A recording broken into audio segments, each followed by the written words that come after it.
Hey guys, welcome back to Let's Be Honest podcast. Today I'm super excited to introduce you all to a fabulous queer couple whose content revolves around travel, fashion, food, and love. I can't wait to hear about y'all's adventures and of course y'all's love story. So without further ado, everyone, let's introduce Kirstie and Christine. Hi everyone! Thanks for having Y'all's me. names are so similar. I hope I don't mess it up. No, you got that perfect. Actually, Honestly, first try. That was we impressive. mess up our names for like the first 3 months of our relationship, so we got it. Yeah. It's okay. It happens. It's okay.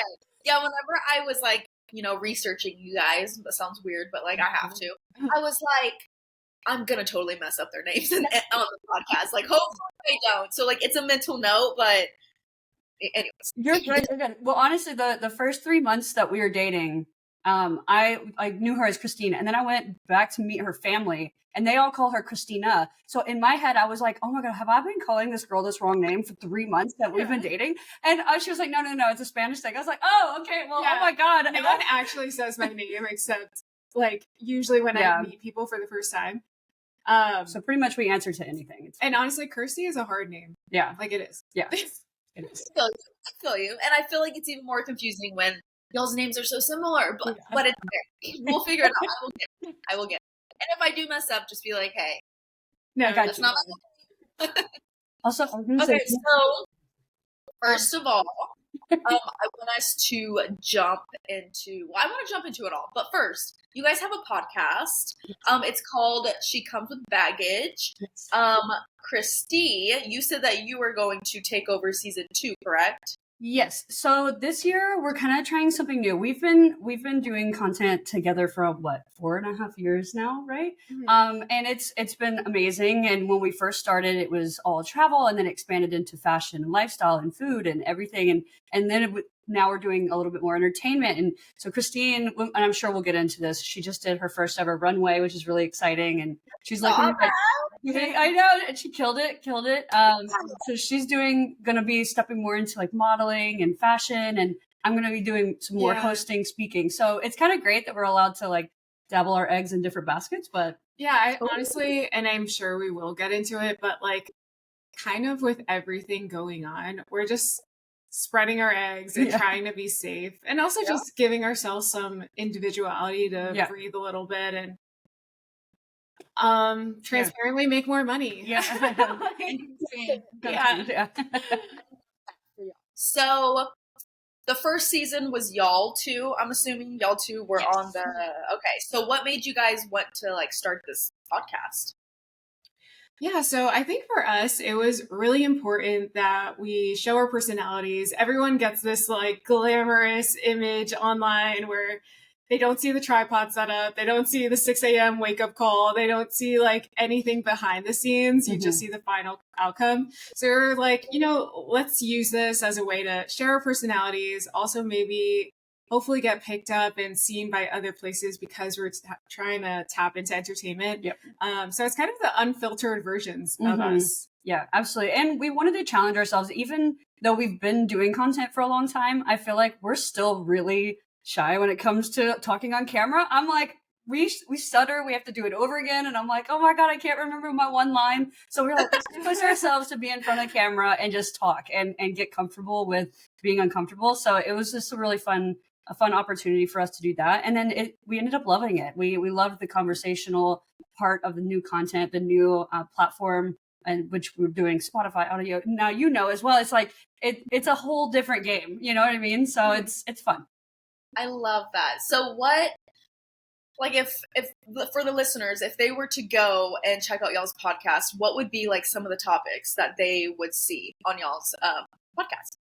Yeah, so we kind of talked about a little of everything. So how we started our platform, how we got the name on airplane mode, our coming out stories individually, which I feel like, you can only say so much in a caption without going into all the details. And I'm like, all right, like I have 3 sentences to basically tell you my most traumatic story ever. Yeah.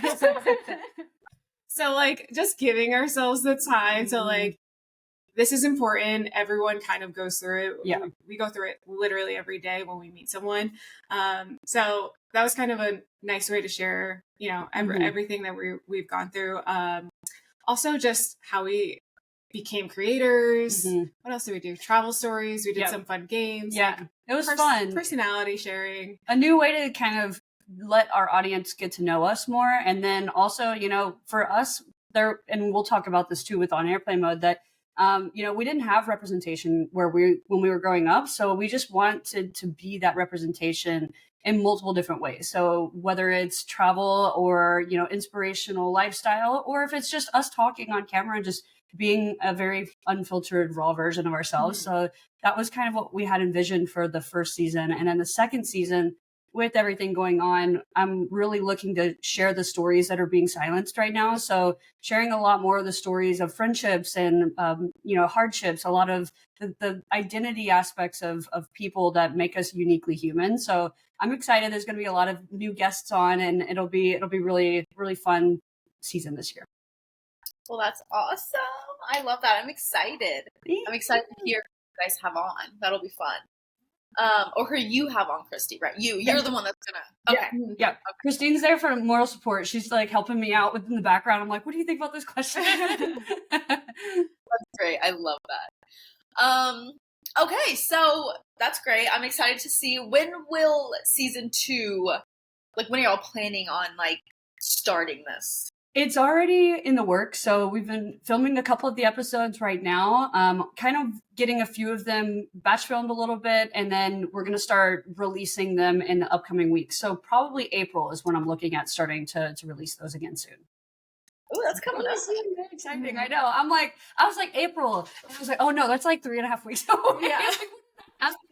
Oh my gosh. Yeah. Crazy. April literally is yeah. That's crazy. I feel like this year is I know. It's like January lasted forever, and then somehow we're in March. Yeah. It's crazy. It's insane. Okay, so I want us to jump into y'all's sexuality, how y'all met, that kind of stuff. I'll be asking you guys these questions, but y'all can individually answer them yourselves. So both of y'all can answer them. Okay, when did you guys first realize that you were attracted to women? I'm straight. This is really awkward. I don't know.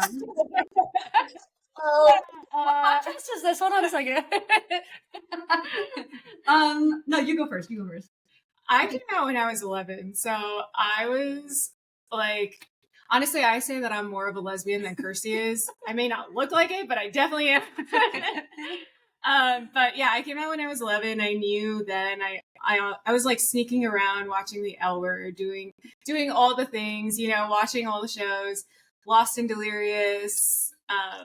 Yeah, I don't know. It just kind of came to me, and it's a longer story, but I was experiencing these feelings, and then my mom ended up walking in on me, and it was a whole thing. And walking in on you. Yeah, walking in. And I had to lie about it. I had to be like, oh, I'm just whispering in her ear in my bedroom, just with the door locked, with the door closed. And she was honestly in denial for 4 years, I think.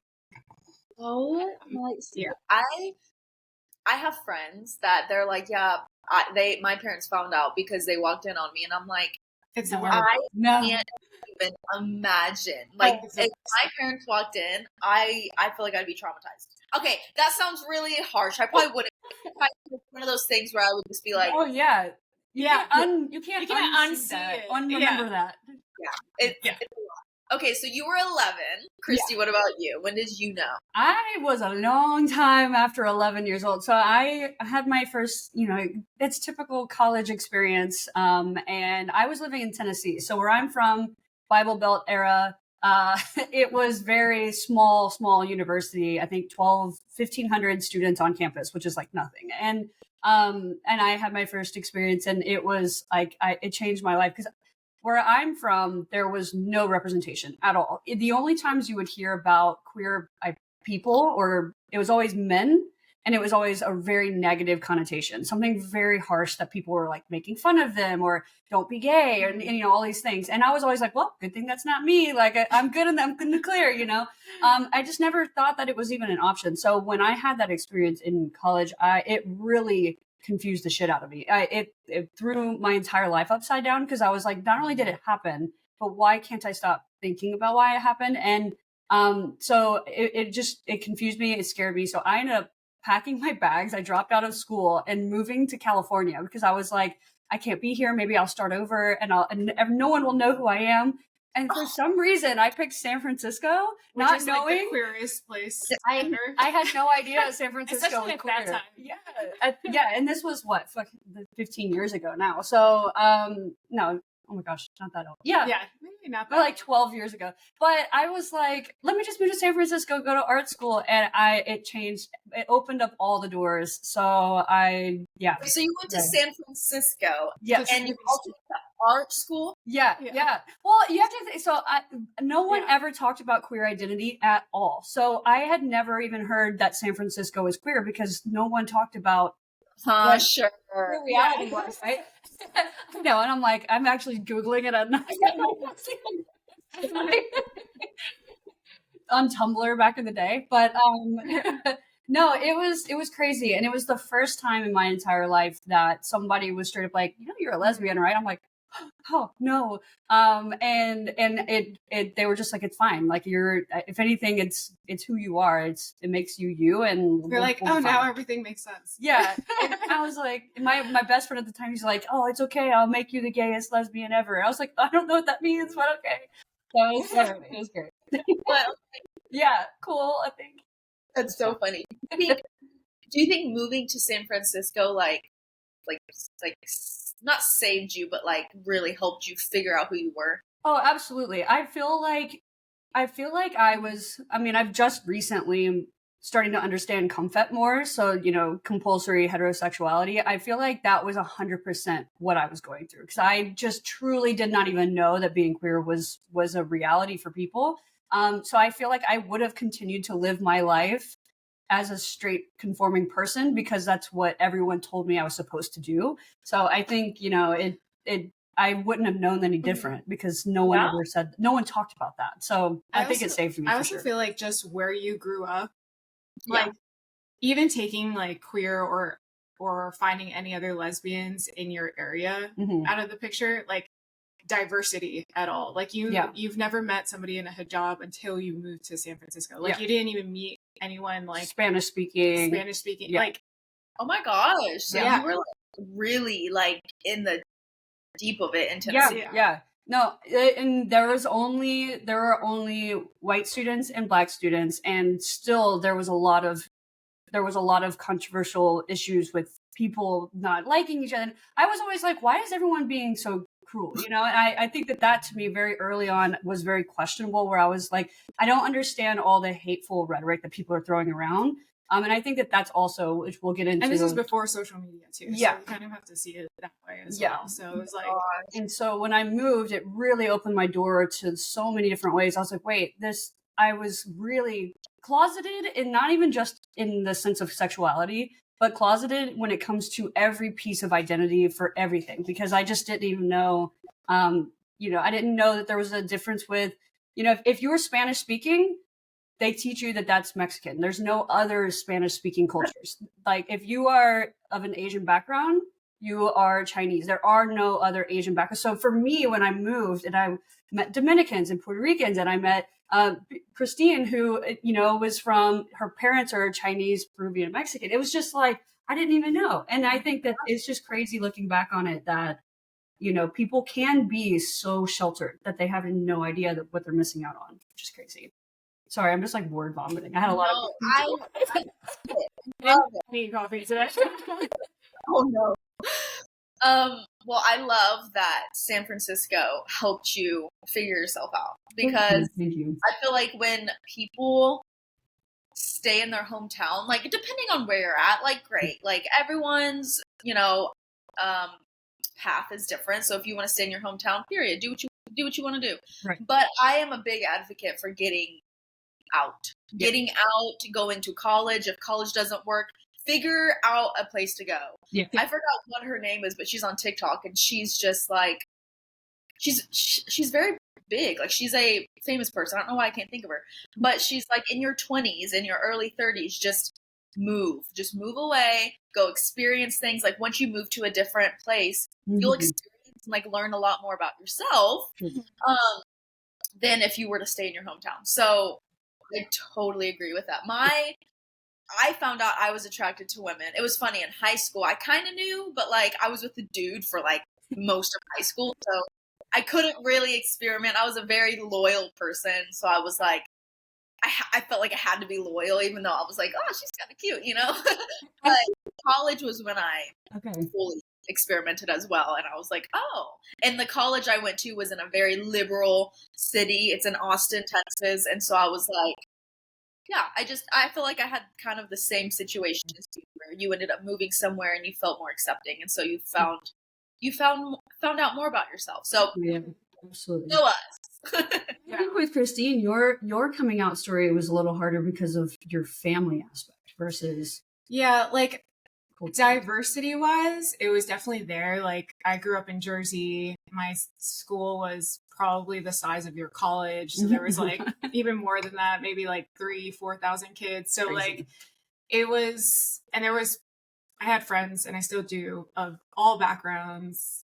People were coming out. I think this was also the era of like Tila Tequila. So like people were like, oh, we're bisexual now. Everyone's bisexual. So like I kind of luckily took on that kind of role of like, oh, I can kind of do whatever I want. It's a little more freeing. But my parents, like, as Kirstie said, they were definitely more conservative. My dad's Mexican, my mom's Chinese and Peruvian. They have very traditional backgrounds, and they were just like, "Oh, you're sinning. You're a sexual deviant." And I'm like, "No, like you're a Southern accent." I don't know. You're a sexual deviant. Yeah. I don't know. And so I think that's why it made it harder for me. Like, I kind of sheltered myself because of my parents, and I was like, I need to get the fuck out of here. Like, I gotta go to school, I gotta go dorm, I gotta go travel. Like, I need to get far away so that way I could be more myself. But. So when you fully came out, like, your parent or your mom obviously walked in, but did you fully come out to her right then and there? I kind of had to tell her, like, I'm working on it. Like, I think I was she kind of shunned me and, basically said I'm the worst person alive.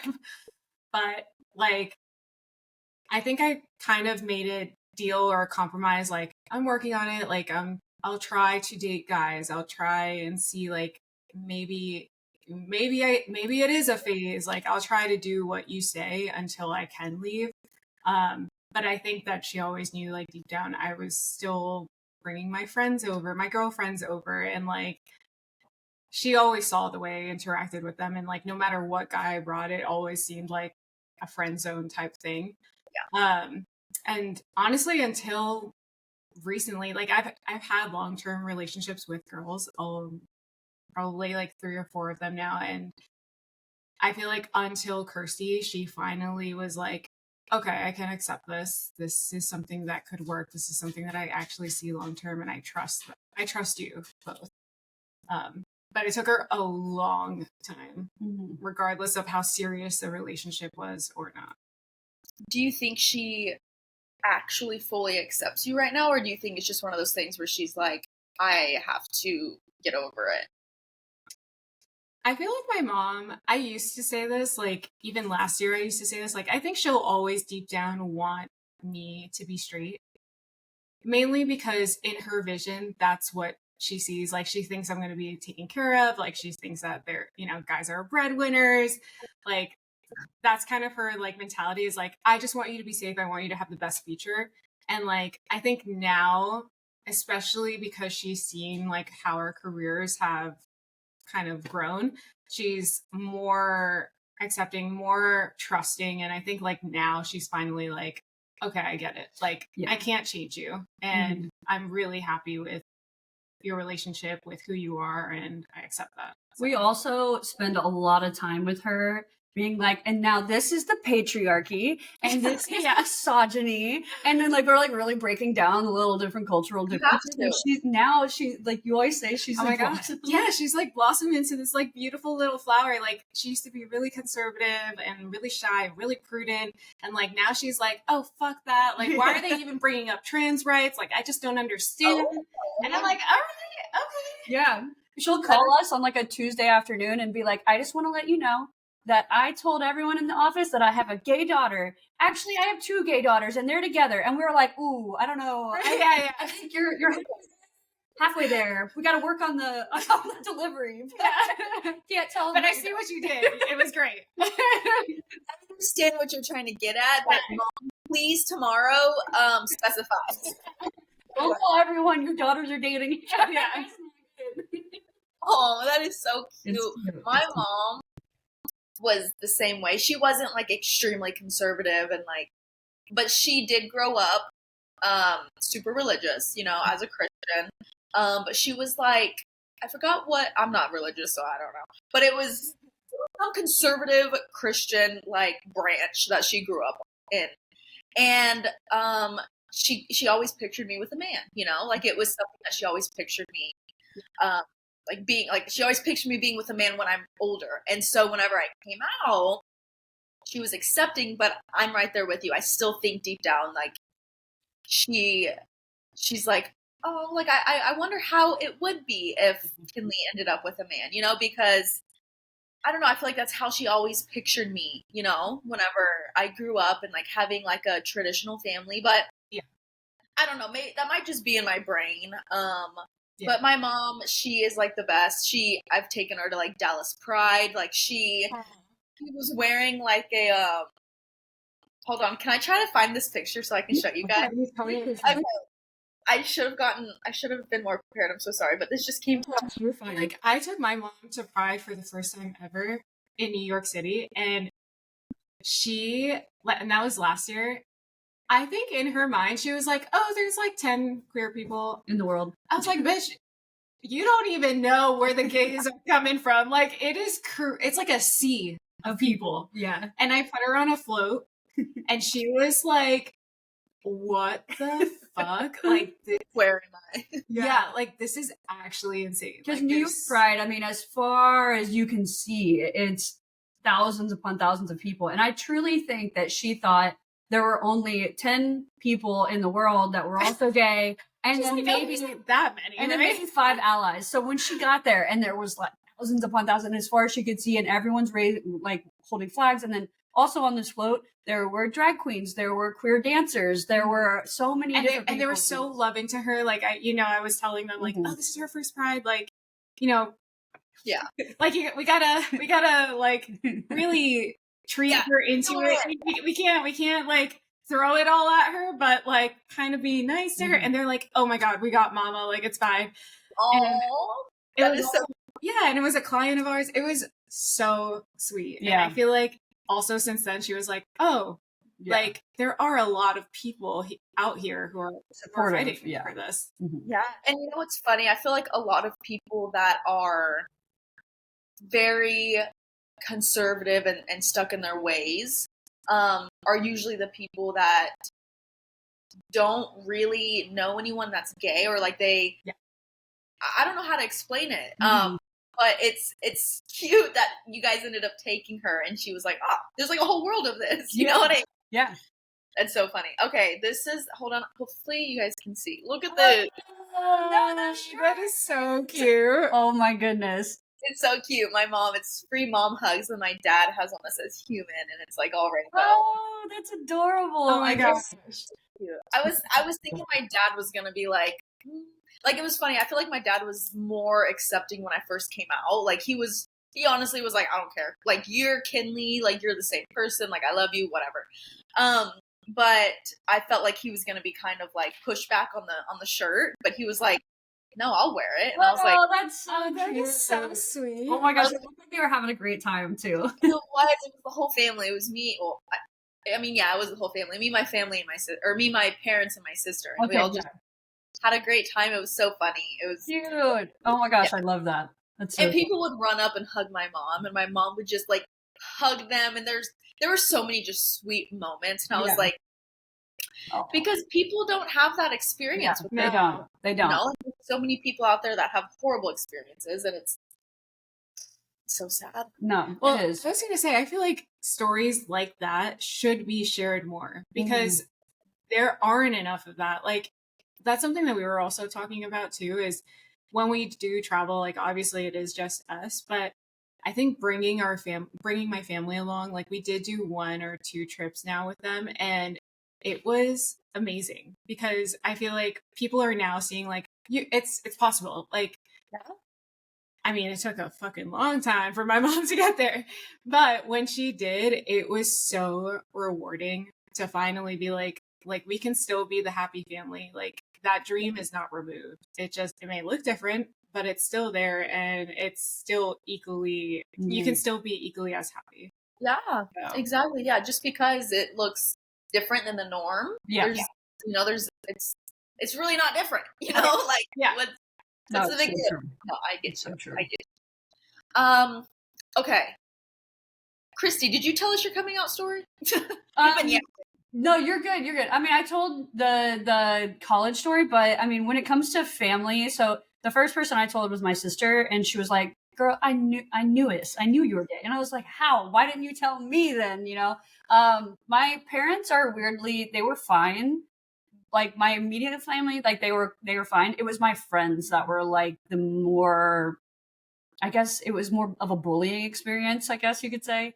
And they were very much, because they were from the South and religious, and you're going to go to hell. You don't deserve the right to get married. That's a sanctity for men and women and all this stuff. And it broke me. And that was part of the reason why that was the first time I had come back to Tennessee after being in California, where everyone's like, "We love you." And that was like the intervention that I had was with my friends from back home.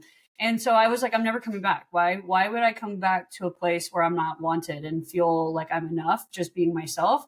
And so that was kind of the start of me just really, it was almost a rebellion in me where I was like, I'm going to not only be away from Tennessee, but I'm going to do everything I can to put myself in environments where I'm constantly learning about different cultures, different people, different traditions. And I think that's part of the reason why I love traveling so much, because I always want to be humbled. I want to remind myself that I don't know everything. And so, I guess that's part of, I never thought about it that way, but that's kind of like the coming out part of it. So your family was fine with it, but your friends or ex-friends, I'm assuming. Yes. Okay. And they were... Oh, go ahead. It's like I was just saying your friends were the ones that just gave you pushback. Like, they were the only ones that really made you feel a certain way. Yes. And, it's interesting, too, because fast forward, I'm not family oriented very much. I'm close with my sisters, but that's it. My family back then were very, they were fine with it. They didn't really care. They didn't talk about it much. But it's interesting, and I'm sure we'll get into this later on, that with everything politically now, my family has completely switched, like brainwashing to the max, where now they're very much like, you don't deserve rights and your friends don't deserve rights. And, it's very much like the cult mentality of MAGA. And it's very sad to see almost everyone in my family, apart from my sisters, be very anti everything. So that's a whole other conversation, which I'm sure we'll get into later on. But yeah, it's crazy because my coming out story was many years ago, but it's almost like having to re-come out now with the political climate happening. Well, I think you just realize who's on your side, like who is tolerant of you, and now who's actually going to fight for you. Yeah. And like in the grand scheme of things, which I hate to say it like this, but like it's a vote.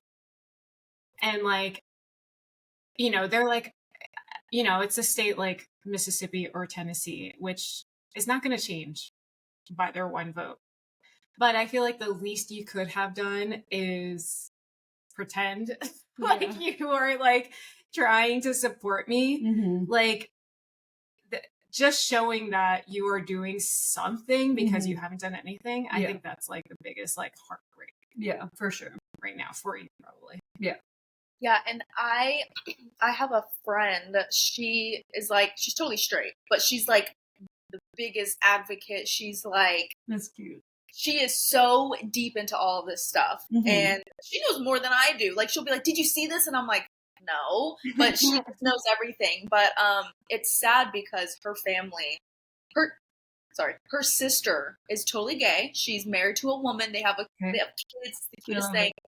And so her parents are like total MAGAs as well. Like, they're just like brainwashed. It's sad. And my friend, she always talks about how hard it is to have parents that are so brainwashed and in that cult. Like, let's be honest, in a cult. And so I think about it all the time. I'm like, I couldn't even imagine like how like if my parents were, if that was their beliefs, if that was their vote, like it's just really sad. And then I can't even imagine how her gay sister feels, knowing that her parents voted for someone that is literally against her, who she is. And so I can't even imagine. What it's crazy. And I think a lot of people probably can relate to this right now, is the people who are, let's just call it as it is, in the cult now, the MAGA, it's not always, maybe it wasn't always surface level, that they weren't always that expressive. My family was never hateful, to what I understood back when I was younger. They were, unless they held that inside and that was a subconscious thing, I never saw them as being hateful. They were always very open-minded. They were always like, treat people how you want to be treated. They're from the church, you know, and now I'm like, what happened to all of that, except people for who they are and love everyone? Like, you know, I don't know. It's, why do you think, because I think about this sometimes. It's like, why do you think people are so much more expressive? Like, is that the right word? Yeah. No. Like, why do you think so? Like, it's just, I can go on a rant. So, you're totally fine. Trust me, we are. We talk about this a lot. And I mean, honestly, because we have a leader who people have voted for, and he's outwardly hateful. So people now feel like because he can do it, they can do it too. Like, he's allowed this to happen, and people have allowed this to happen. Like, he can literally do no wrong. He can have a criminal record. He can speak the way he does, hatefully, have sexual assault, all the things, and people still will vote for him. And like, I think that's what it is. It's like, I don't think we've ever had this in any other political election where someone is so outwardly hateful and people are allowing it and agreeing with it, which now makes them hateful. Yeah. I mean, even I tell my sister now, because I don't have a relationship with my mom anymore, but my sister will text me and be like, should I send mom this just to piss her off? And I'm like, yes, please do it. But I saw something the other day that was like, there are more measles outbreaks right now in the state of Texas than there are trans athletes in collegiate level sports.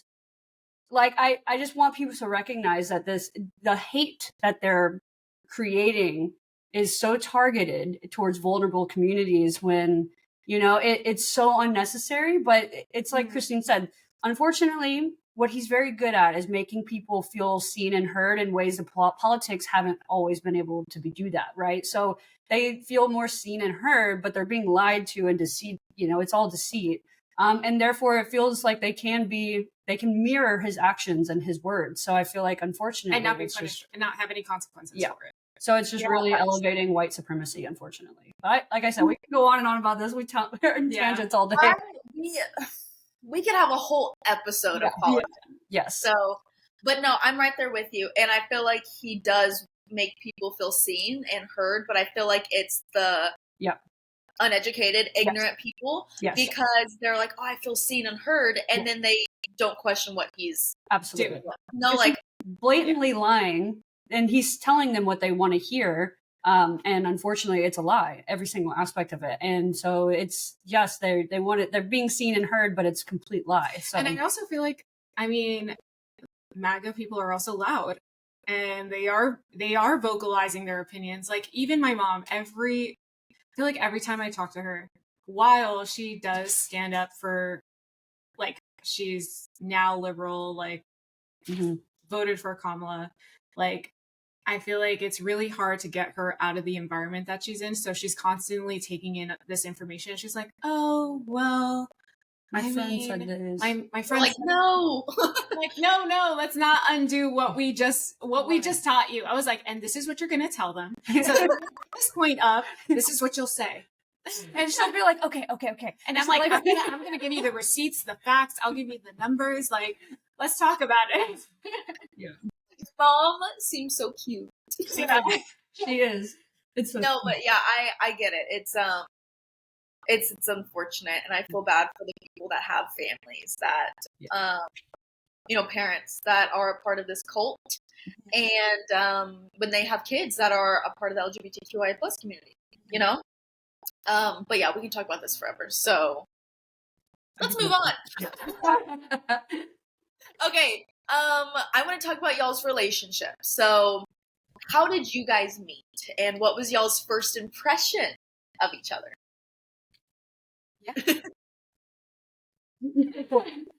Good question. So we met in New York City. We actually met on Tinder first.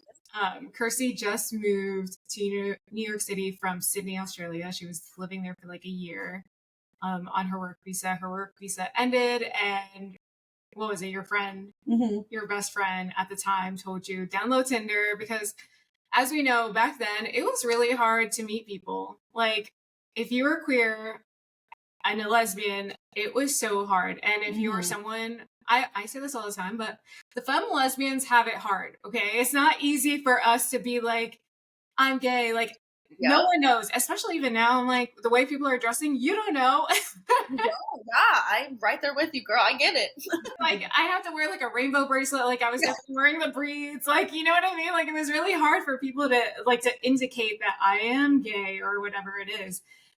So yeah, Tinder was the only option we had at that time. And we swiped right on each other. It took a couple of months of like pitter patter, like, oh, I'll meet you here. Actually, I won't because I'm busy. Like the New York style. And we met each other for the first time. We had our very first conversation that was very deep about travel, about traumas, and just like every other lesbian couple, we dated for an entire weekend. And we're like, okay, we love each other. Like, let's move in. And now it's been 8 years. Yeah. So it'll be 8 years this year. I know. Isn't that crazy? I feel like in lesbian year, it's like dog years. It's like, might as well be 42. I know. I get that. Oh, that is so cute. So wait, why were y'all in New York? I mean, I know. Just tell me a little bit.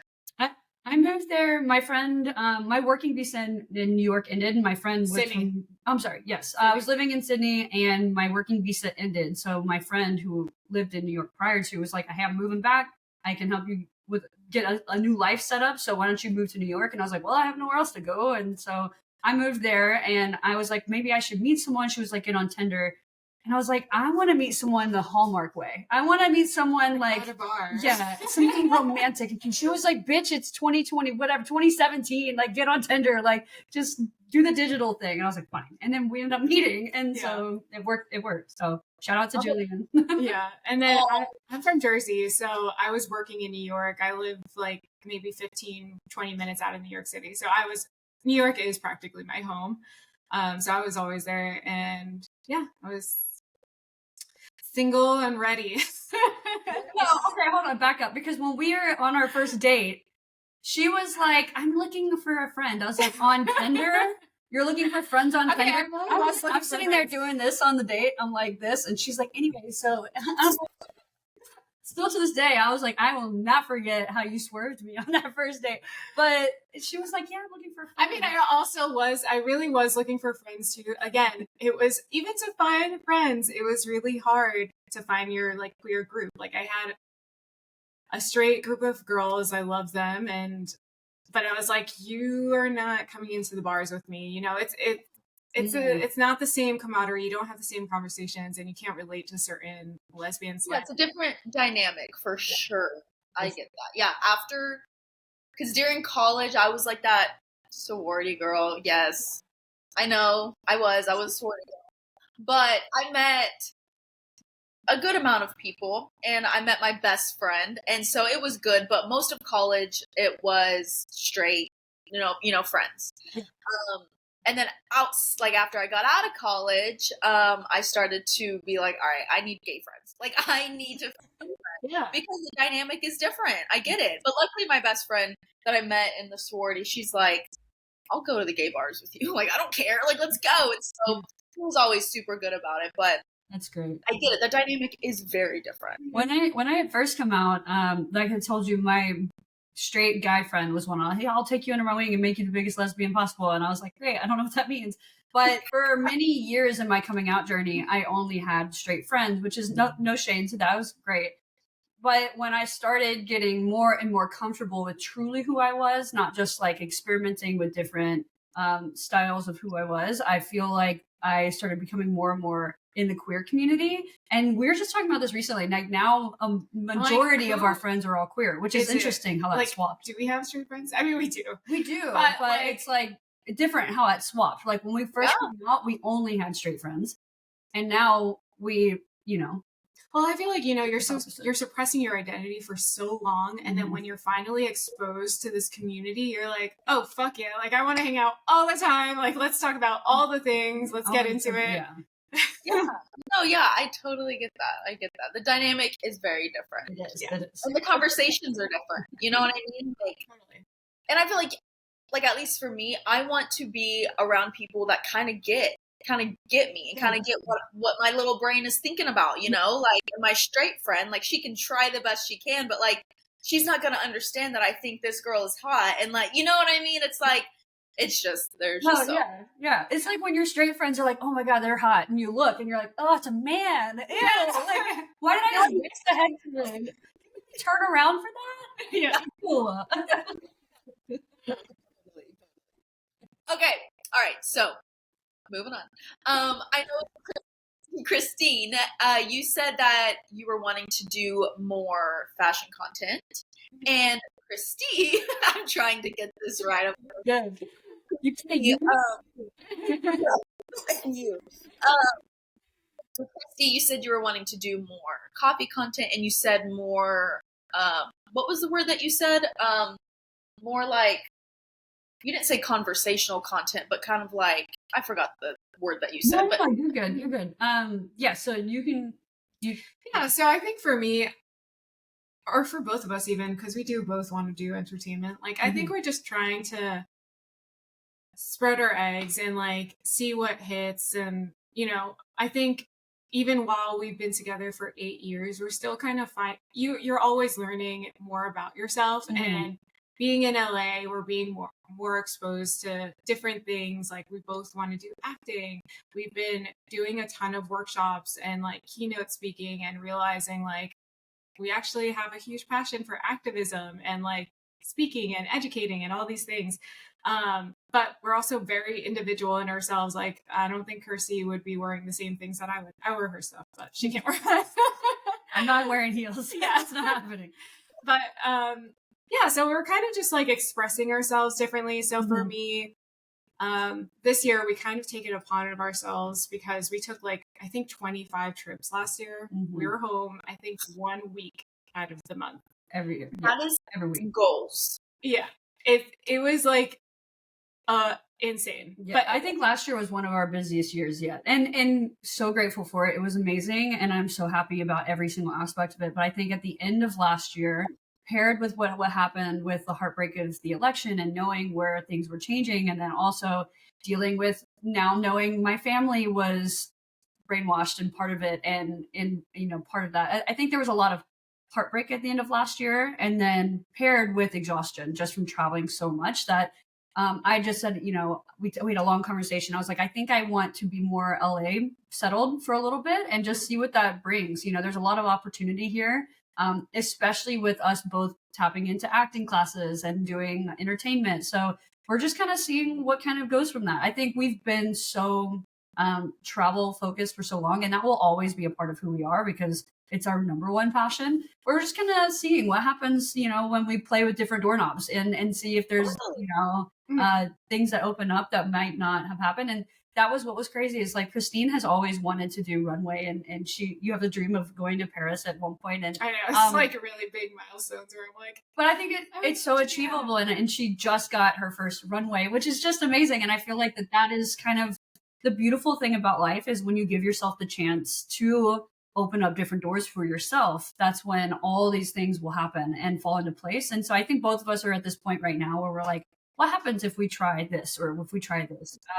I think now more than ever this year is the time to do things for yourself, because I feel like we just all the rules are off right now because of everything happening. So you might as well just do things that you love and take chances that you wouldn't have before. So yeah, and I think we're just trying to tap into more of what our followers are also asking. So like people want to hear stories, people want to see also like solo travelers, and like obviously that's something that is hard for us to completely share. So I still want to do travel. I love travel.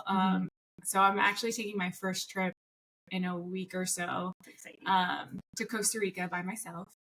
Never done that before. Wait, so you're not meeting up with anyone? You're just going by yourself? I'm literally going by myself. Girl, that is so amazing. I love it. I'm like, what the fuck? I've never done it.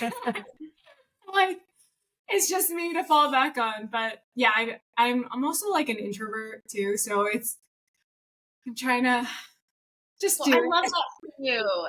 I mean, yeah, like this year, it's all about just doing the things that you haven't done, or you're doing the things that you want to like dive deeper into. You know what I mean? Yeah. I perfectly with rejection therapy. Yeah, that's also something that I'm trying to practice, and like a series that I'm coming out with is just practicing rejection therapy. It's people are so scared to do things because they don't want to hear no.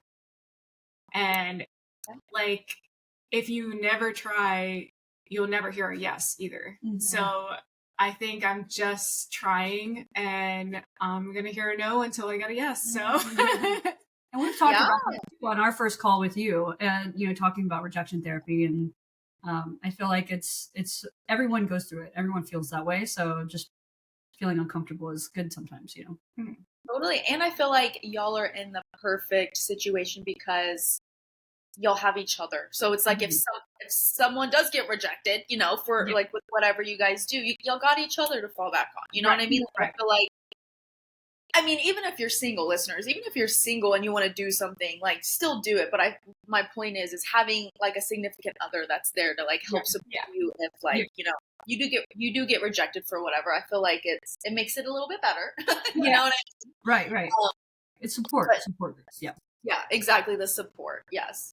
Solo traveling has always been something I wanted to do. Well, just traveling in general, but I see people like on YouTube or whatever, they like vlog their solo travels, and it just looks so therapeutic. Like it looks so, especially if it's at the beach. Like I'm a beach girl. Like I will stay at the beach, all day. Like that's all I need is the ocean and just laying in the sand, like some food and chilling. And we're good. Yeah, the beach is so therapeutic. So it's like, I've thought about that, but I am scared. Like I'm scared because we're women, and unfortunately the world doesn't respect us. Yeah. It's not made for us. Exactly. But I hear Costa Rica. I know you're not going with Kirstie, but I hear that it's very LGBTQIA plus friendly. But yeah, so anyways, that's really cool. Thank you. No, I'm excited. It'll be good. I think it'll be like a way for also me to just grow as a person. I've never done it before, so like I said, just kind of marking things off my like bucket list, and why not if I have the opportunity to do it, I can fly. We've traveled to so many places. Of course, I was like, honestly, London would have been so much easier because like at least they speak English, and like I know it. I've been like several times. I've never been to Costa Rica, but I was like, you know what, fuck it. That's amazing. You're gonna be just fine. It's gonna be amazing. You're gonna still like have service and stuff, right? Like you'll be able to be text. Okay. Yeah. Okay. It's not like Survivor or anything. Yeah. I'm not afraid. Like, how intense is this Yeah, solo? like, She's gonna FaceTime me and be I'm like gonna in a leave my tent. phone too. I'm like, are you good? That's so funny. Well, that's amazing. I love that for y'all. Okay, so with y'all's new hobbies, how do y'all support each other with y'all's individual like journeys? I know you said like support, but like, is there anything specific? Yeah, I mean, I think whenever it comes for our business on airplane mode, Christine and I have always had very different roles in maintaining the business. So I'll do a lot of the creative direction. I'll do photography, videography. Christine is like the mastermind when it comes to the business aspect, the outreach, the planning, the strategic, I don't know, everything when it comes to building out the business on that side. She's brilliant at it. And I think that we've always supported each other in that way. Being able to be like, hey, what do you think about this? Or hey, what do you think about that? Having that different eye. And then when it comes to different hobbies, it's so different getting out of your comfort zone because you kind of have to do all of that. But then I'll come up to her and be like, hey, do you think these questions are good? Hey, and she'll be like, I think that you should dabble here and there. And then she'll be like, hey, can you teach me how to use the camera? Because I'm going to take this on the trip. And I'll be like, yeah. So we'll do a little session with the camera. So I think it's fun too, because it's opening up the opportunity for us to support each other in different ways than we've ever done before, which has also been really nice too, I think. Yeah. And it's also like, I mean, I feel like because we do love each other, our critiques are going to be honest because I am genuinely trying to help you. Mm-hmm. So that sucks. Yeah. I'm joking. She doesn't say but that. Like, for example, like Kirstie draws. I can draw, but I don't draw like her. Like, she's crazy. But but like, for example, like she'll draw and then I will be like, okay, I think you need to do this, or I'm like the extra eye, and I feel like you're my extra eye. Like yesterday I was like practicing how to walk because it was kind of intricate, and I was like, is this okay? Even though I was like, this is so fucking cringe. I've never fucking done this in my life. And I was like, give me your honest opinion. Like, do you like it? Do you think it's good? Mm-hmm. And so like that's kind of also how we support each other. I think like while we would feel embarrassed to post something or whatever it is, I feel like we can truly be our honest selves with each other to share whatever it is and get real opinions. Yeah, I feel like having a partner that is not a yes man is such a good thing. Like having a partner that'll tell you straight up, like this is how I'm feeling, or like, maybe you should do this differently, because there's no ill intent behind it. It's just y'all are helping each other. You know what I mean? Me and my partner, we get into arguments time to time because I'm a very straightforward person. Like I'll be like, and sometimes it can come off rude. Okay, Jordan, if you're listening, I'm very aware of this, but there's no ill intent behind it. I'm just like, I don't know. I'm just very straightforward, and I want to let her know exactly how I feel. And sometimes it comes off rude, but I'm just not a yes man. I will let someone know, I don't know how I'm feeling, or like if something's not working, or if I think something should be different. Of course, like I have my limits. Like I know when and where to speak my mind, but But yeah, no, I love that. I love that for y'all. I feel like we practice what is it called? The sandwich compliment, where it's like, oh my gosh, this looks so amazing. I'm really happy. This is probably something I would tweak, but you're doing a wonderful job. Like sandwich compliment. It's always the way you got to build it in. Because if not, if you just come in hot, I'm sensitive. Everyone thinks I'm a tough one because of my tattoos and hair. No, I cry a lot. And my feelings get hurt easily. And Christine's a Scorpio, so you see how that goes together. Aries, so whenever she has to cookie compliment, like a sandwich. I will say I'm probably most like you, where I'm like very direct and I'm very like, this is it. Yeah, and I'll be like I'm very like factual. Yeah. Like, and yes. And like, yes. Like, for example, like math and science are always my things because I was like 1 + 1 = 2. This is it. Yeah. Like I'm really bad with like adding details and like, the cookie cutter stuff. Like, I'm so, even, small talk, like I'm so bad at it. Unless it's deep, I don't want it. Unless it's deep. What's your sign? What do y'all think I am? I don't know. Cause I was thinking now, I was like, y'all have a lot of similarities. Like, are you a Virgo? I'm not. Okay. I dated a Virgo and it was the worst experience I've ever had in my life. Okay. No shade to the Virgos. Yeah. Okay. I'll just tell y'all, I'm a Taurus. Okay. I don't know I don't really know much about astrology, but I do know that Tauruses are the best. Yeah, you're like, that's all I got from that. That's all you need to know, really. You know, Tauruses are very stubborn, very direct. Yeah. Are you April or? I'm May. I'm May 7th. May 7th, okay. So I'm a May. Yeah. Yeah. Well, Yeah, my partner, she is a Gemini, and oh wait, is she? Wait. Yeah. She's a Gemini because she was born in June. And she's very sensitive as well. She I have never heard of the sandwich compliments or whatever you guys said. Yeah. I need to do that with her because she is the same way as Chris. That's the way. It's honestly, I'm always like, that was just the filling. I need you to sandwich it in. Yeah. Please, you're gonna make me cry. You're like, did you like anything? Yeah. You can. I know.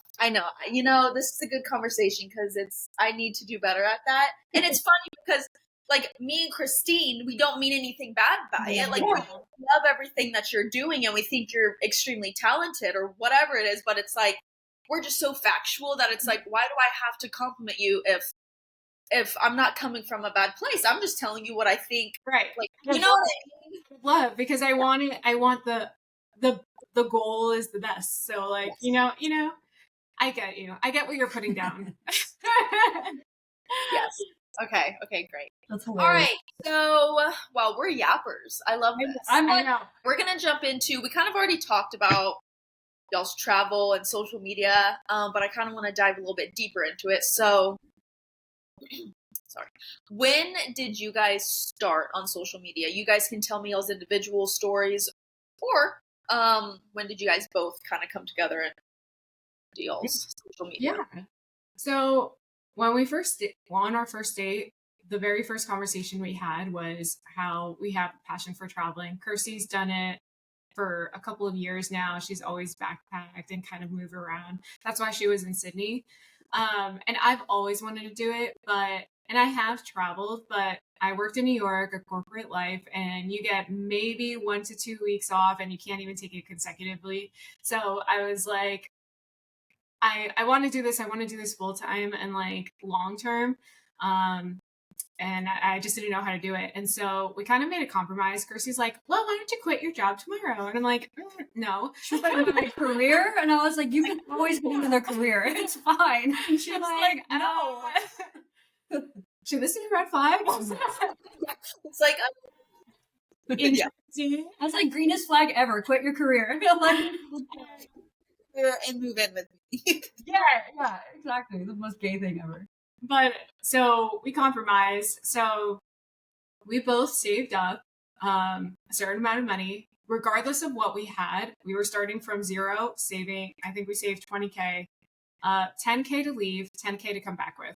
And as far as 10K took us, that is how long we'll travel. Mm-hmm. So Kirstie, being the traveler she is, she was like, okay, cool. Like 2 years is up. You quit your job. I was working in corporate at an ad agency. And she picked Southeast Asia. So well, I knew secretly that Southeast Asia, you can go a lot further with your money there. So she was thinking, 10K between us. 2 months. Like 2 months, maybe. And I was like, we're never coming back. We're never coming back. And so 1 month turned into 2 months, 3, 4, 5. Then it ended up being like 11 months or something, like 10 or 11 months. But y'all were in Asia? Yeah. What, like, basically? Yeah. Wait, what was it? With only $10,000? Each, but we actually spent 12 together. Yeah. Wow. After 10 and a half, 11 months. So we ended up spending around 6,000 each. That goes to show you also, we were spending like $1 a day on food. Mm-hmm. Like it was so ridiculous. That's like it sounds so crazy, right? And I was eating like all day, like all day. And at that time we were drinking, like, yeah. So, I mean, I knew that savings would get us going further, but I was like, I'm not going to say anything. Because I also know if she had a love for travel, the minute that she has that sense of freedom, because we left our jobs, we sold everything that we owned. We paid all of our bills. Yeah. We had nothing. Yeah. Like zero responsibility of anything besides checking in with with our family. Yeah. So we ended up living there, moving from place to place. At this point in time, neither of us had any idea that we would step into social media, but we realized early on when we'd ask someone to take a photo or, hey, can you get us in front of this temple? They would completely miss the shot. They would cut Christine's ear out. They would get trash in the background. Yeah. People, and we were just like, oh, and we're like, love this memory. Yeah. And now I have to wait here to ask somebody else. Yeah. Because I can't ask you again because Right. I don't want to hurt your feelings. Yeah. We'd always be like, you're the best photographer ever. I was like, wow, this is Photo. fun. Literally. So we were in Myanmar, which is to the left of Thailand, and we were at this tiny, tiny little town. And it almost felt like a mirage, we always say, because there was one store. And when I say a store, it was like a shack. Yeah, it's a tiny store. And I walked in, I said, do you have a tripod? And he goes, pick something up. He goes, and it blows the dust off of it. He's like, here. And I was like, perfect, I'll take it. It was the last tripod he had. We ended up taking the tripod. We set it up outside of this because we were going on a 3 or 4 day trek, walking a 40-mile trek in Myanmar. And so we just wanted to capture our trip because we wanted to have some kind of memories where they just weren't the worst photos ever. And it was also just kind of documenting, we were sharing things, but mainly for our friends and family to know, like, we're still alive. Yeah. So me being with the art background, I was like, oh, this could be kind of fun. Make a little scavenger hunt of it. Maybe if you throw your dress up and I'll try to time it right and take a really cool photo. And then maybe if I try to learn some Photoshop or whatever it might be. And when you think about it, we were there for like 11 months, right? So we were it was almost like a hobby. It was like, this gives us a way to find different photo spots by, on foot, and like, we're seeing different things. We're seeing all the landmarks you need to. So it was like a way of, it gave us something to do in a way. But it's interesting because when we started sharing, and at first it was like to 300 people, and we were like, my 300 people know we're alive. And then it started to get picked up by magazines and websites, and people started asking for interviews, and we were like, why? And we realized, people started asking, hey, can I travel here safely? Hey, can I hold my partner's hand in public? Will I be shunned if I travel as a queer person to these countries? And at first we had no idea why they were asking us. But when we started to Google the answers for them, there were hardly any resources. There were almost no places for people to go to, especially for queer women, to find travel information. And so we were just like, well, we're here. We could become that platform to kind of give these people the answers from our firsthand experience. And so that's why we wanted to create a safe space where people could come and ask these questions, and we could at least give them our perspective from it. And that kind of turned into almost a mission a little bit, where we started, meeting people from all around the world, in Tunisia, Russia, parts of Canada, from South America, everywhere in the world, people started asking. And it became this kind of snowballed. And then we started getting DMs from different hotels and properties, and they were like, hey, can we stay here? And we got like gifted like stays and accommodations, and we're like, oh shit, like, we don't have to pay for this. Like, I was like, oh, we don't have to dip into our daily budget. We're gonna live here forever. And she was like, oh my god, we're never going home. No, it was funny. And she was like, well, why don't we monetize it? And I was like, oh, I didn't even think about that. So then I was like, it was like a light bulb went off, and I was like, okay, this is my time to shine. Like, I'm gonna bring my background, everything that at that time I was working for Heineken. I took everything that I did for them, and I was like, all right, let's create a media kit. Let's create a pitch deck. Let's do all the things. I'm going to reach out to my contacts, and like, and then it kind of took off from there. And then we started getting paid from it. And that's when we realized, all right, our value says something, like we should be compensated for this work. Like, typically people hire photographers, editors, PR, marketing, and we're doing all of that in one. Let's create a business. And then that's how On Airplane Boat started. That's amazing. That is so freaking cool. So when you guys were in Asia, did y'all feel safe? Oh yeah, absolutely. And it's interesting too, because at the time we were learning about laws and different cultural norms as we went, because this is also one of those things where you just don't recognize that things are different until you're there and you're putting yourself in it. So we just assumed that no one really cared. And it was until we started traveling more and more, we realized, oh, it might actually be illegal for us to identify as a queer couple in this country. Yeah. So we started to recognize from country to country, except I believe we went to like 14 different countries while we were there. From country to country, things were just so different. And we recognized, oh, well, we need to be more informed about not only are we safe, but is it legal to be safe? Is it legal to be out? Is it legal to even express ourselves? Are we even allowed to put up a tripod and kiss here? Like, it wasn't as easy to just travel. Yeah. Like, you do have to research laws. You do have, like, we were adapting to every country as we went. Like, not only, you know, things like money and language and, you know, how to navigate it and where our itinerary is going, because we were also just planning it, every single thing. But also including our relationship in it and seeing like, okay, like, are we going to get stoned if we hold hands? No. And because actually one of the countries that we in Southeast Asia had just implemented that like 2 months before, it was stoning for queer people again, which is insane, right? And so that was just like a really eye-opening experience. So not only were we wanting just to travel as individuals, just to be, because we loved it, but also we had to learn about different policies, different laws, different cultures. And so it became just this sponge of information. And I think that is also what kind of started this activism side in us, where we were like, not only do we want to learn about all of this, but we also want to help the communities that are in these places because there's queer people everywhere, whether it's legal or not. And we met queer people everywhere we went, whether it was legal or not. And so hearing their stories and hearing people from local communities who were queer, who couldn't be out, it was really difficult. And I feel like that is something that it's kind of spun our activism side, which is now more in the political side. And I think that that's something where we're like, we not only want to share these experiences, but we want to help people along the way. So it's kind of just been this roller coaster ride, which is something we're so grateful for too.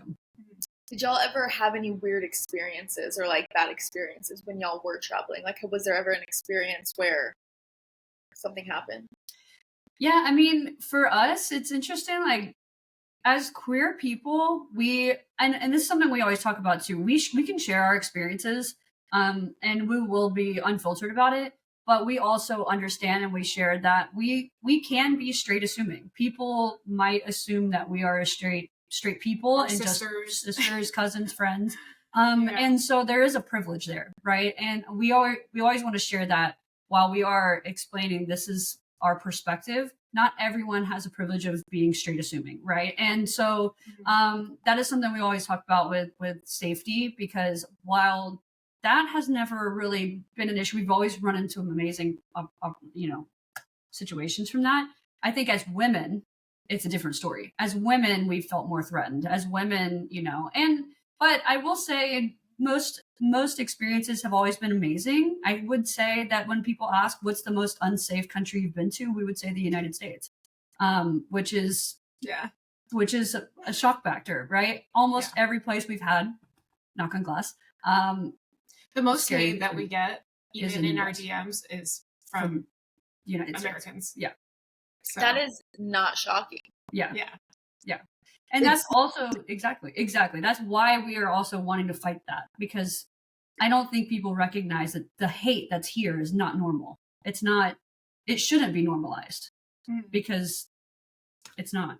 Yeah, there's travel advisories from like countries. Like I know it was Canada, but I think there was like other countries that were advising like, do not travel to the United States. It's not safe. Yeah. Especially for the LGBTQI plus community. I'm like, oh my God. Like, it makes sense. But I'm like, damn, I never thought the United States would get to this point. Yeah.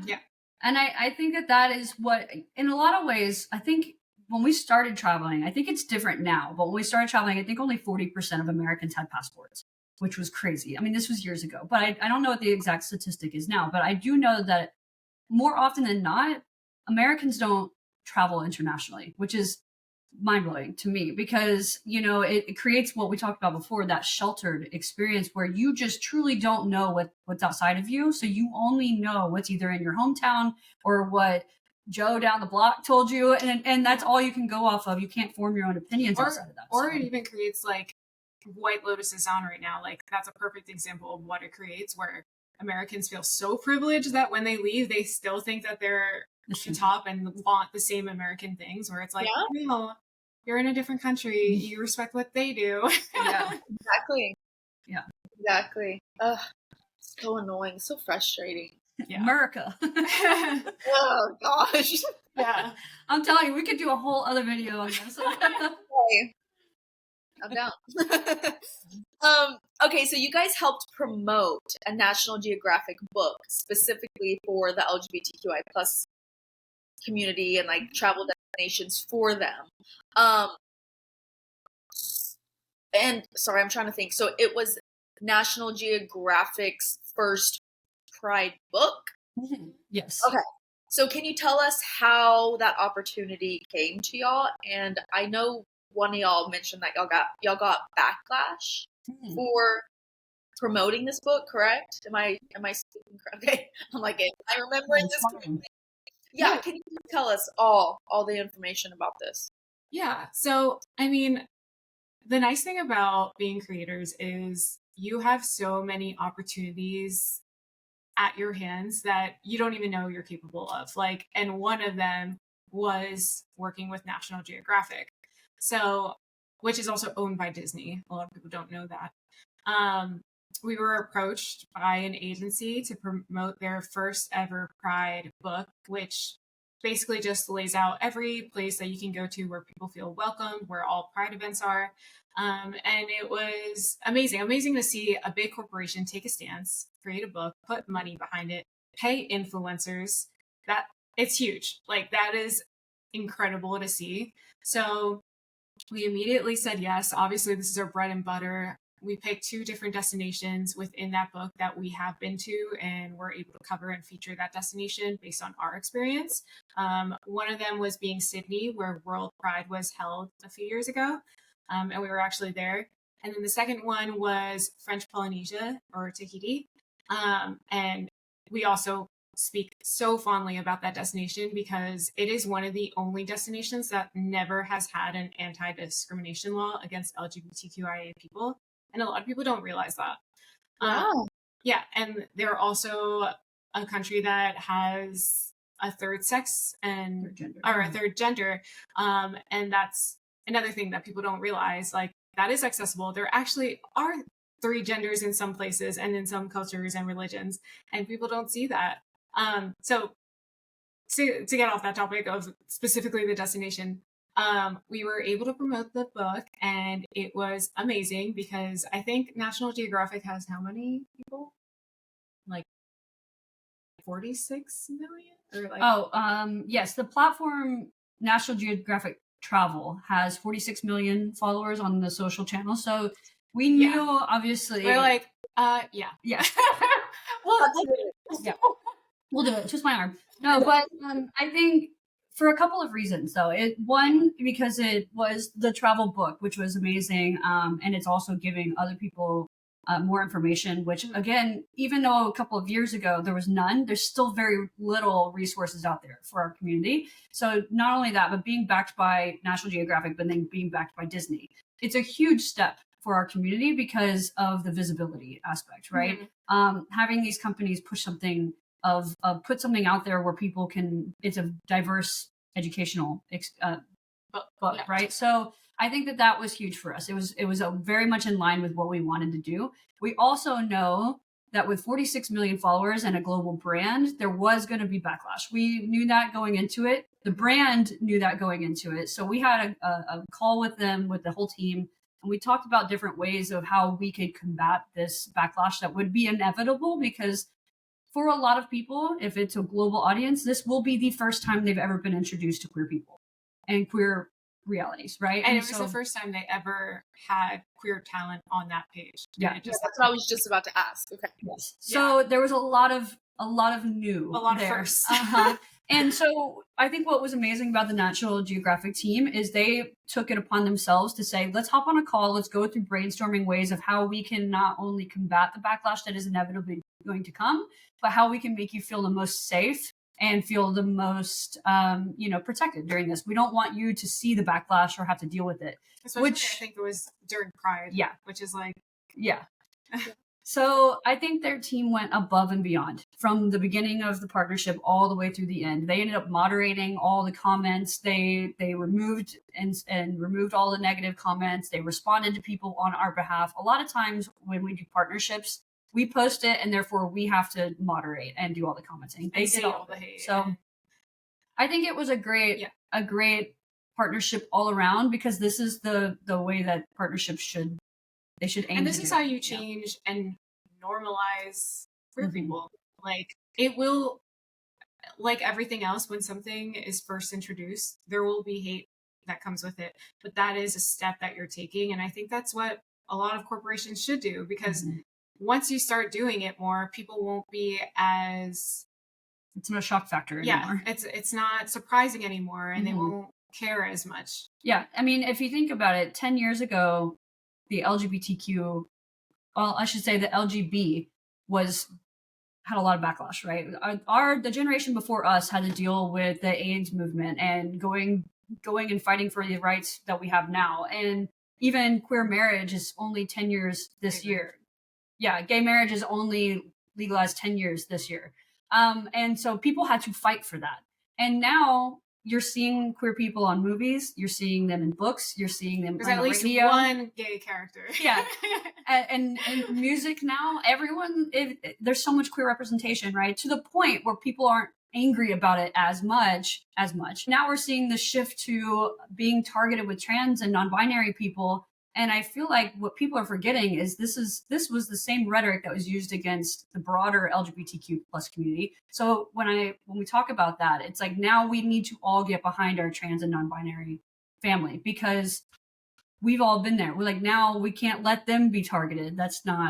We've been there, like, so we have to protect just as easily as they shifted their hate, they can shift it right back. Yeah. I know this person who is a gay man, and he voted for Trump. Well, actually, I shouldn't say he's a friend. So, okay. I don't have any Trump friends. Sorry. I love that. Just to clarify, actually. He's actually not a friend. I know someone, and he voted for Trump, and I think it was my partner. She was talking to him about it, and she was like, that he's like trying to attack the community. And he was like, no, like, he's only trying to take away trans rights. And I'm like, okay, so you're a part of the community, but you just don't care about the trans community. Right. Like, how does that make sense? And it's like what you said, Kirstie, it's like, we were targeted at one point, and so now the transgender community is being targeted, the non-binary community is being targeted. How fucking selfish would it be for us to just be like, well, that has nothing to do with me, so I'm just gonna like turn, you know what I mean? And so it just showed with him. I was like, damn, like, that really sucks. Like, that really sucks. But it's just sad. It's like, as a community, we need to be together fully. Like, it doesn't, like, if I'm a lesbian, I am she, her, those are my pronouns, and I have a friend that is non-binary, I am going to fight for them, even if I am not non-binary. Like, hello, like, how does that? Yeah. I just, and when we talk about this too, I feel like especially gay men right now, and this isn't every gay man, but I do think gay men right now have been particularly quiet, especially when it comes to all women's rights, which I feel like is something that we've talked about a few times on past panels. Is gay men should be the most vocal right now for the entire community, because women are losing their rights left and right. Trans people are losing their rights left and right. Non-binary people are being targeted. And just because gay men are in a better position right now to be protected, because we're seeing a lot of very successful gay men are being, it's almost so normalized now, but it's almost where they've distanced themselves a little bit from the community. And that's not all gay men, but I do think right now as a community, we should all be really linking arms and protecting each other. And I'm seeing a lot of divide within our own community. Yeah, which is there's a lot of like exclusionary people. Like, even as lesbians, like, think about how many bars we have versus gay men. I think there's 25 in the United States right now. Off and on that keep closing and opening and not getting the support they need. Yeah. So interesting. It's crazy. It's frustrating. Even as lesbian creators, it's something that we deal with, and I think that people don't realize. It's actually, I mean, I hate to say it like this, but like it's hard to be a lesbian creator because you're either eroticized. So no matter what you do, it's sexual. And then it's not brand safe. You are followed for the wrong reasons. Like there's so many things that lesbian creators have to deal with that gay creators don't. Well, also, I mean, if you, as easy as this is, the hashtag lesbian is banned on most apps. That's why we all use Wallala or WLW, because until they find it out. Yeah, until they find out. But hashtag lesbian is banned on most apps because people turn it into pornographic hashtags, right? And it's just like, and there's so many different nuances to being a lesbian creator and being public, not even just as a creator, but being a public person that you have to deal with, where you have to like shift around your identity to fit people's mindsets, which is like. Yep. I hear you. Where is the best place that y'all have traveled to that you felt the most safe? This is a good one because there's so many places actually that are taking the right steps towards progress. I think that's the thing too, is a lot of people say, are there the perfect score places? And no, because I think all places could be better at progress. And we always see the ebb and flow of places being very progressive, and then the politics come in and make things back up. And that's what we're experiencing in the US right now too. I would say places that are very welcoming. Amsterdam, the Netherlands is very welcoming. They're also one of the first countries to legalize same-sex marriage. I think very welcoming place. Obviously, French Polynesia was very welcoming. It's so normalized. Well, at least we felt normalized there. That like we were shooting content. Obviously, there was a little bit of PDA, and no one even batted an eye. And I was like, "This is what it feels like. We're not special anymore." No one cares. No one cares. No one even looks at us. Yeah, it's like this is what we're fighting for. No, but no, it's good. But yeah, I feel like Amsterdam was a great one. Thailand just legalized gay marriage there, and it always has been pretty safe and clear for us. Yeah, I think it's hard because and we say Amsterdam versus the Netherlands because the cities itself are usually more progressive.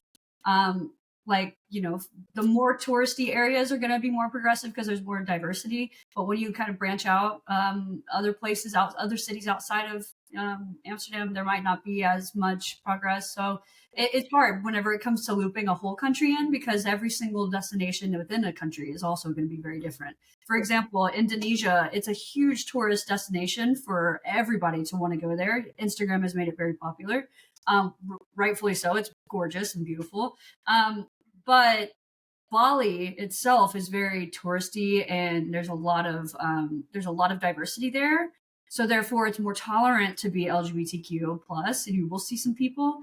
But as soon as you leave Bali, it's not. It's actually it could be very unsafe for LGBTQ people because of the different religious backgrounds too. So that's why it's really difficult. And whenever we try to like narrow it down, there's a lot of nuances, right? Yeah. Like there's so many different dynamics, and like politics also doesn't reflect what people feel or what they're going through in there.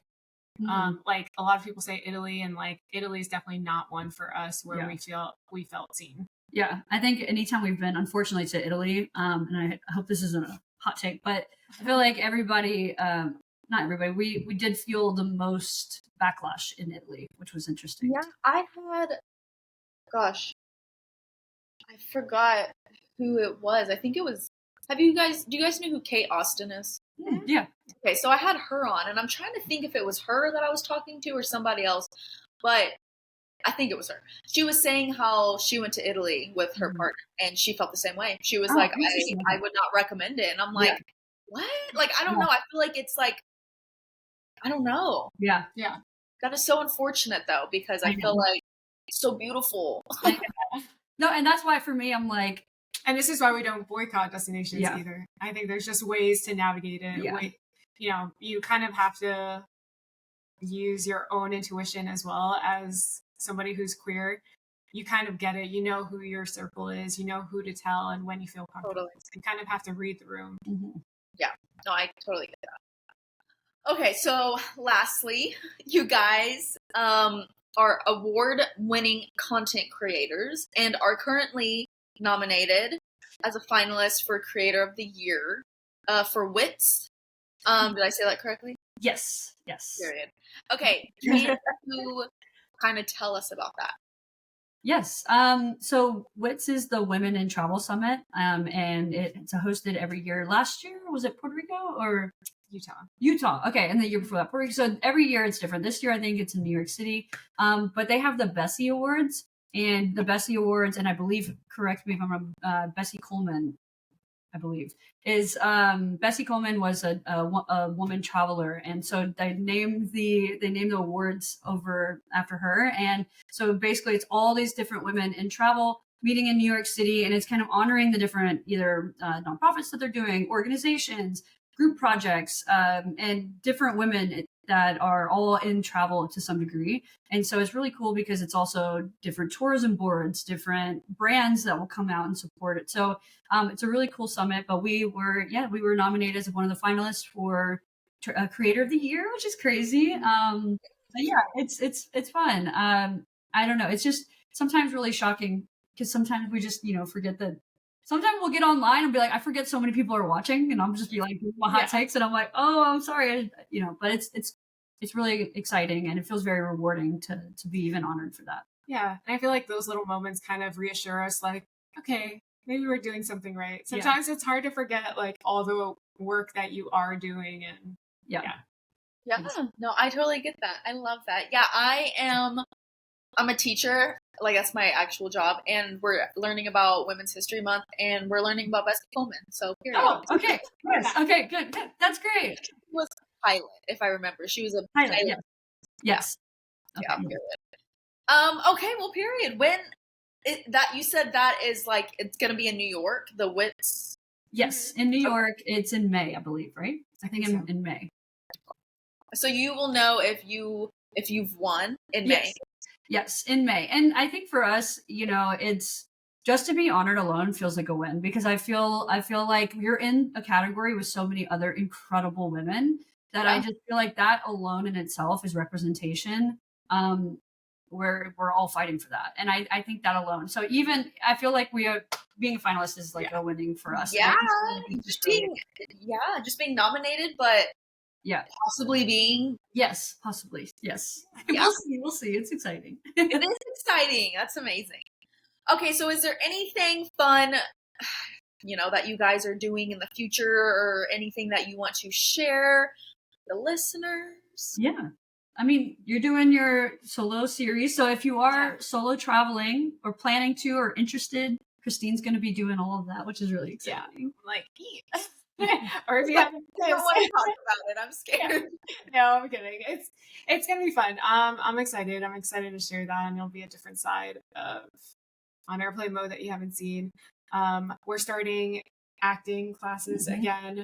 So I mean, the goal for us is to be representation not just in travel, but in every form of media. Like, let's take over. Why not? Yeah, right. I think for us it's like not just on social media representation, but also in person. I think we want to be in spaces. Christine, you always say, if you're not at the table, you're on the menu. Yeah. If you don't have a seat at the table, you're on the menu. So we want to be at every table we possibly can to continue that conversation and continue pushing for our community. So, and I think for me, it's similar. We're both doing acting, doing the podcast, which is really exciting. Really amazing guests that are going to be coming on and sharing their stories. So I hope everyone tunes in. That's so exciting. Yay. I'm excited. Okay. So we're at the end. We're going to do a little hot take. So I came prepared with a hot take. You guys came prepared with a hot take. So we're just going to share it with the listeners. So y'all can go first. All right, my hot take. Okay, it's less, I guess, of a hot take, but if you're in a public space and you're wanting to see if another person is queer, another queer woman, we were like, what were some of the ways that you would guess if this is a queer woman or not? And I was like, the nails, right? The nails are a dead giveaway. And she was like, yeah, a hot take. If you have short nails, you're probably. I don't know. Well, and then I was like, but the hair, maybe if they have like a little alternative hairstyle, like shaved a little bit. And then you were saying like tattoos, Doc Martens, not the Doc Martens. I mean, come on. I know. Like, how else would you know? I mean, we were trying to think of the different ways that you could guess, right? But it's so hard now because everyone's wearing baggy jeans and oversized hoodies. So I feel like, but you know what? Maybe also everyone's a little queer. That's the hot take. Everyone has a little queer in them. That's true. That hot take. Yeah, that's a good hot take. No, it's funny. I've thought about that. I just had Lindsay and Vic on. Do you know who they are? It sounds familiar. Lindsay, Benny, and Vic. They just okay, yeah. I just had them on yesterday, and I was talking to them about that. I was like, how does a straight presenting person show or like express themselves in a way that like if they're out at a bar or something, like they don't come off as straight, like, you know what I mean? Like, how do they let people know like I'm with you, you know? And it was hard. I was thinking maybe like the double nose piercings, that's one. I don't know. Yeah. The nails could be short, but also us feminine girls, we do like our long nails at times, so it's like you never know. Like I feel like if someone saw me, they wouldn't think I'm gay. Like they would just be like, she's, I don't know. If I saw you in public, I'd be like, we'd both be like, oh, I don't know. Yeah. I don't know. Yeah, because there's like some parts, like you said, the piercing, and I don't know, but it's also an energy, I think. Yeah, totally. Wait, I have a question. Do you and your partner have a code name for when you see other queer women in public? We just have each other and we're like, yeah. One of us. I go, there's an ally, but I mean, they're just a part of the game. Got it. What do we say? Falcon. Yeah. Falcon, 3 o'clock. Yeah. Or like, oh, now it's a baby falcon. She doesn't even know it yet. She doesn't even know that's a baby falcon. Gay. Oh, that's so fun. Yeah, no, honestly, we need to come up with a little code name. I always just tap her and I'm like, she looks at me and she's like, okay. And I'm like, it's just cool. Like, yeah. No, you have to. I think it's just family around, you know? I don't know what to tell you. That's so funny. Okay. Yeah, honestly, I don't know how you would know. Yeah, it's hard now. I think everyone's a little fluid now, so it's fine. Yeah. Everyone's a little queer. Yeah. Everyone's a little gay. Yeah, totally. I used to wear like this rainbow ring, and it was like, that's like the only way that people would, unless like they knew me, you know? So. Right. Well, same. She had like a pride necklace. You do have a pride necklace. You wear it all the time. Yeah. And it's like the most subtle thing possible. It actually is really cute. Yeah, that's how my ring was. I was like, it's subtle, but like if people see it, they'll at least think I'm an ally, which yeah. It's funny because we teach a class at New York University, and one of the things that we talk about is how, I'll just say it quickly because I know we're over, but one of the things we talk about is how the generations before us were always around 4% people identifying as LGBTQ+, and then millennials now I think we're in the 18%. And then Gen Z are like 30%. So Gen Z and millennials combined are like 40% identifying as LGBTQ+. And I was like, wait for like 2 more generations. We're all going to be gay. Yeah. Every single person's going to be gay. We're taking And I bet people are terrified of that. Like the you know what I mean? But is that the people that have come out, or because I'm sure the percentage is higher. Yeah. And that's what we That's there's people that don't even out themselves. Right. Yeah. Well, I think that study is particularly interesting because it's like, okay, there were always this many gay people, but because the policies and the laws were so much harsher and people were less understanding, that less people were out. But now people are like, I don't give a fuck. I'm out. Like, and you're gonna deal with it. And so Gen Z are like kind of combating that just by openly being fluid. And so I'm interested to see how that continues to grow the scale over time. And I also feel like the generations, like, well, I mean, like with Trump being in office, like it's scary because some things are declining, but I feel like people have now felt like it's safe enough to come out, you know, because back in the day, it was like not a norm at all. And now it's like somewhat of a norm. It's still, you know, but I feel like that's probably why the percentage is I do think that's why the percentage is higher, because You know, they feel like they're more accepted. Yeah, like it's you not. think will come a time where we don't need coming out stories anymore? Do you? I could have a conversation about this. Yeah. Like the whole coming out thing. Yeah. I wonder if it'll ever get to that point. That's the goal. I hope so, because I'm at the point now where I'm like, why do I even have to come out? Like, I like a human and that's that. Like, why does it have to be? But I also understand why it does have to be. Right. My hot take is, it seems like some people who are really vocal against the LGBTQI plus community might be struggling with their own identity. They might feel the need to project like a tough stance to like deflect any questions or scrutiny about themselves. And so I just think it's interesting how that dynamic works. Yeah. The more hateful you are, the gayer you are secretly inside. Like Trump. Yeah. He's a little gay boy. Yeah. He might be a baby falcon. Maybe that's for lesbians, but still. No, yeah, absolutely. I 100% agree with that. I feel like a lot of people are projecting. Yeah, the most hateful people. That's the same. I hate to do this, but it's the same goes for countries. Usually, the countries with the most strict laws have a high population of gay people that they feel like they need to shun and stop from happening, aka US right now. We're like, there's too many gays out here. We need to stop them. But ironically, at the Republican National Convention, Grindr was overloaded because there was too many queer people at the using the app.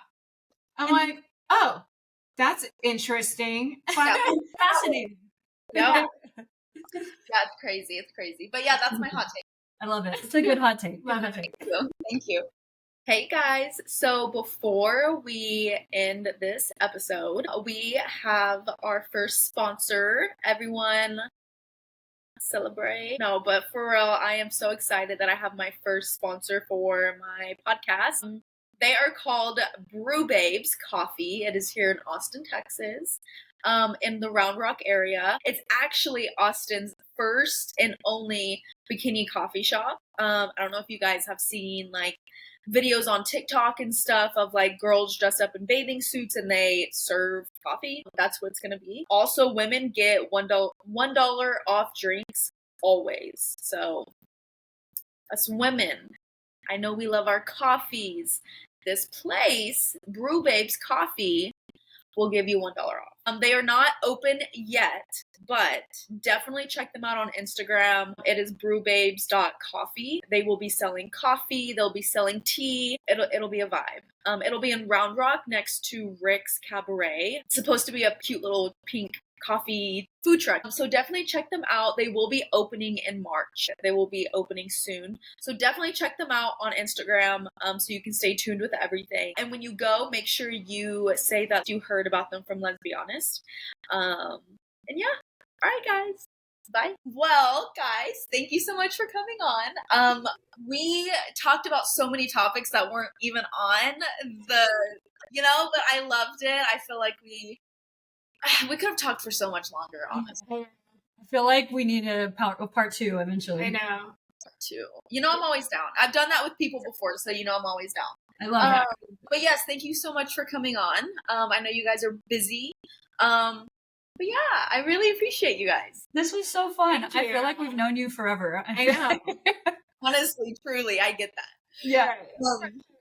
Well, for my listeners, thank you so much for listening. I post every Wednesday, and I have some really cool people coming on. I'm really excited for it. So definitely stay tuned. And do you guys want to drop your socials so people can find you everywhere? Yes. Yeah. So if you haven't followed us, please give us a follow, a like, comment, engage with us, DM us. But we are at on airplane mode __. You can find us on Instagram, Threads. We're also on TikTok at Kirstie and Christine. We're also on YouTube on Airplane Mode Travels. And yeah, just shoot us a question. We're on all the platforms. I don't know how we have so much time in the day to be doing all that, but we are. Oh, and She Comes With Baggage. Yes, She Comes With Baggage is the podcast that'll be coming out in a couple weeks. Period. Okay, awesome. Well, thank you guys so much for listening, and I will talk to y'all soon. Thank you. Bye.